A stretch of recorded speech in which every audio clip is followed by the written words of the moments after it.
There is a moment every man remembers. He said something. Someone looked at him sideways, and instead of letting it sit, he started talking, justifying, adding context, softening it.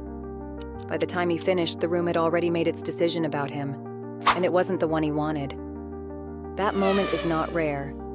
It happens in meetings, on dates, in group chats, in front of family, and almost nobody notices what it actually costs because it feels so small in the moment. But it is not small.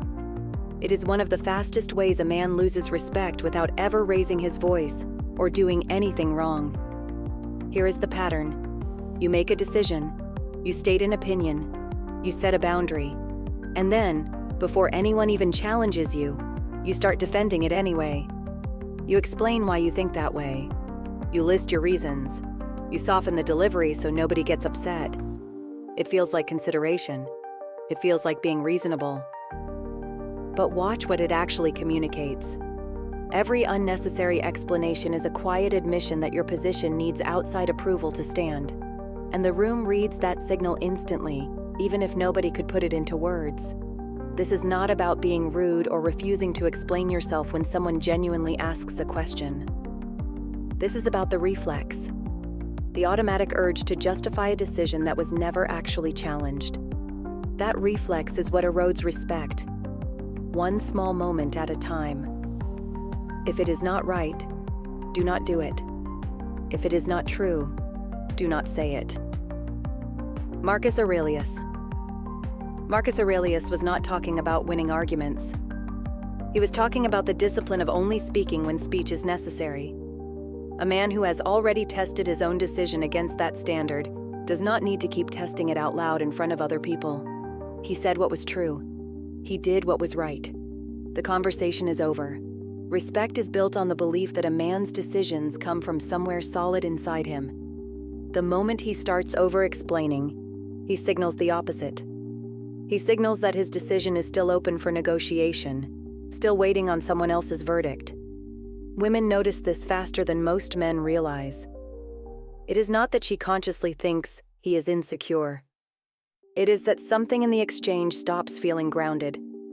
The frame shifts. Suddenly, he is the one auditioning for her approval instead of simply stating where he stands. Friends notice it too.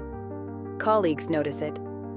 A man who explains himself constantly becomes a man whose word carries a question mark at the end of it, even when he never intended one to be there.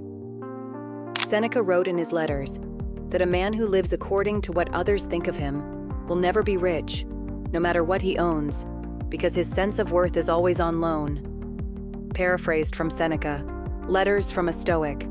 That is what over-explaining really is. It is renting your self-worth from the reaction of whoever is standing in front of you, and rent is due every single time you open your mouth. Where this shows up, most on a date, it looks like this. She asks why you are not texting every day, or why you did not respond to something a certain way, and instead of giving one calm answer, you give 5. You bring up your schedule, your intentions, your past relationships, anything to make sure she is not left with a single doubt. She was not asking for a defense brief. She was asking a question. One honest sentence would have done more than 5 nervous ones. At work, it looks like defending a decision to a room that already agreed with you an hour ago. You keep adding footnotes to a call you already made because some part of you is still waiting for someone to tell you it was fine. Nobody is going to tell you that. Certainty has to come from you first. With friends, it looks like justifying a boundary you set. You told someone you were not available this weekend, and instead of leaving it there, you keep adding reasons, as if the boundary itself was not reason enough. Every added sentence chips away at the authority the original sentence already had. The fix is not silence for the sake of silence. It is not coldness, and it is not refusing to communicate. The fix is deciding, before you speak, whether you are explaining because someone deserves clarity, or because you are hoping to be forgiven for having a position at all. If someone asks a genuine question, answer it once, clearly, and stop.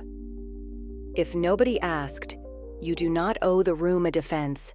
State it, let it stand, Let the silence after it do the work that over-explaining never could. This single shift changes how a man is read in almost every room he walks into. He stops sounding like someone asking for permission and starts sounding like someone who already has it, because he gave it to himself.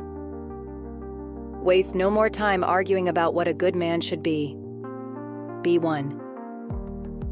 Marcus Aurelius, Meditations. That line applies here perfectly. Stop arguing your case. Stop rehearsing your justification. Be the decision. Let your actions carry the weight your words keep trying to carry instead. Every time you catch yourself explaining something nobody challenged, stop mid-sentence if you have to. Let it be uncomfortable. That discomfort is the old habit losing its grip. The next time you make a decision, make it once, say it once, and let it stand on its own, the way it was always strong enough to do.